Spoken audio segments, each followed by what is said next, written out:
সব অনিশ্চয়তা কাটিয়ে ২৬ ফেব্রুয়ারি শুরু হচ্ছে বাঙালির প্রাণের আয়োজন অমর একুশে বইমেলা। শেষ সময়ে প্রকাশক ঐক্যের অংশগ্রহণ নিশ্চিত হওয়ায় মেলা হবে পূর্ণ আড়ম্বরে। তাদের দাবি মেনে এবার মেলায় থাকবে না কোনো প্যাভিলিয়ন। শিল্পে কাঠামোগত বৈষম্য কমাতেই এবার বইমেলায় এমন সিদ্ধান্ত। সবচেয়ে সুস্বাদু হালিম রাঁধুনি হালিম। হালিম হোক রাঁধুনি হালিম। বাংলা ভাষাভাষীদের সবচেয়ে বড় মিলন মেলা অমর একুশে বইমেলার প্রস্তুতি। আলোচনায় বেশ কয়েকটি তারিখ থাকলেও অবশেষে ২৬ ফেব্রুয়ারি শুরু হচ্ছে বইমেলা। দেরিতে হলেও নিশ্চিত হয়েছে সব প্রকাশকের অংশগ্রহণ। প্রকাশক ঐক্যের দাবি মেনে সরকার ও বাংলা একাডেমির নতুন সিদ্ধান্ত, এবার মেলায় থাকছে না কোনো প্যাভিলিয়ন। দৈর্ঘ্যপ্রস্থে ১০ ফুটের বেশি হবে না স্টল। সমান সুযোগ নিশ্চিতে যারা আগেই ২৪ বা ২০ বর্গফুটের প্যাভিলিয়ন বরাদ্দ পেয়েছিলেন তাদের আকার ছোট করতে নির্দেশনা দেওয়া হয়েছে এরই মধ্যে। তবে শেষ মুহূর্তে এমন সিদ্ধান্তে বিপাকে অনেকেই।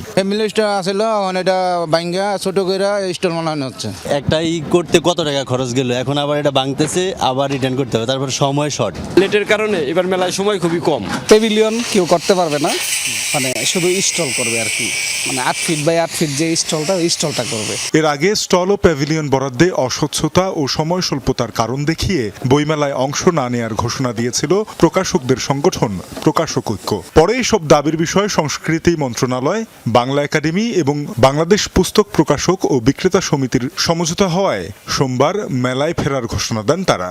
এবার যেহেতু সবগুলো মানে একই ধরনের হচ্ছে, স্ট্রাকচার হচ্ছে, সেই জায়গাতেও কিছুটা হয়তো আমরা বিনিয়োগ কমিয়ে নিয়ে আসতে পারবো।